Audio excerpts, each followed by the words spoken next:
Hello, today I'm going to show you how to get this glowy bronzy makeup look in 5 minutes. Let's go. So I'm using this Mecca Brightening Sun Serum. It's a SPF and it gives you like this really nice glowy base that shows through your foundation.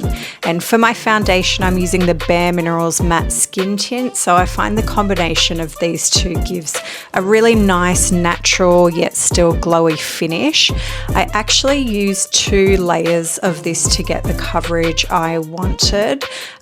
This foundation takes a little bit of work to sort of rub in, but once it's in, it lasts all day. Next, I'm using the Tarte Shape Tape just in the hollows of my under eyes and then to cover up any blemishes that I have on my face. This is my go-to look for when I'm doing like school drop-off and pick-up, but I also have to go to work the same days. It's just a really easy one to look and feel a bit more awake.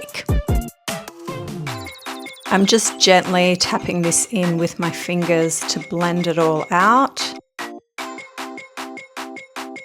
Next, I'm using the Hourglass Ambient Lighting palette. You can use any bronzer with a bit of a pearl or a shine in it for this.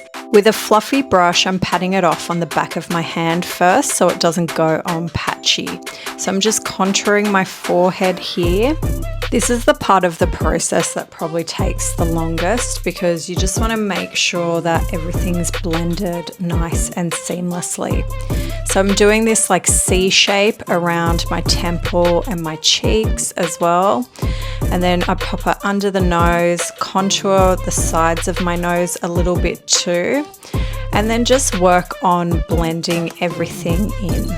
There is nothing to say that you have to wear makeup to school drop-off and pick up. The number of times I've gone in with like a big pair of sunnies on looking exhausted is countless.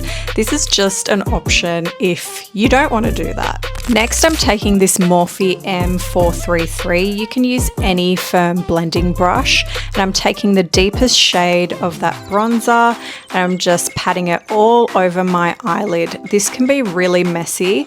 I've got quite hooded eyes, so I'm making sure that I'm going above the crease so you can see that eyeshadow when my eyes are open, but just work with whatever your eye shape is. I saw this funny TikTok where this girl said that she doesn't fuck with skincare because she thinks it's in bed with late capitalism. Because if none of us look exhausted, then how do we know that we're getting fucked on by inhumane labor conditions? And oh my God, I agree with that so much. But also sometimes you want to look cute. So anyway, here I am taking this bronzer under the eye as well and blending it all out. Next, I'm taking this Too Faced Better Than Sex waterproof mascara in black. I really love the combination of like brown eye makeup with a black mascara. Everyone's got a different mascara technique. Mine is to really like wiggle it into the roots and then drag it out. And I like to put it on my bottom lashes as well because I feel like it shortens my long mid face, but it's up to you if you just want to wear it on the top and not the bottom too. Next, I'm using this Rimmel Lasting Finish Lip Liner in Nude 760. I'm just going to follow my natural lip line and slightly fill in my lips, but when I get to the Cupid's bow, I do overline this section a little bit too. Here's how we're looking so far. Next, I'm using this Kosas Wet Stick Moisture Lip Shine in the shade Heat Wave. This is kind of like a glossy sheer lipstick. And we're on to the final step. This is the Stila Convertible Color in Ilium. I'm using this as a blush. I'm using the same brush that I use for my bronzer, and I'm just dabbing it onto the fleshy parts of my cheeks. And that is it. Here are some silly little poses to show you how it looks. Please like and subscribe to my channel. I hope you enjoyed this video, and I will see you next week. Bye.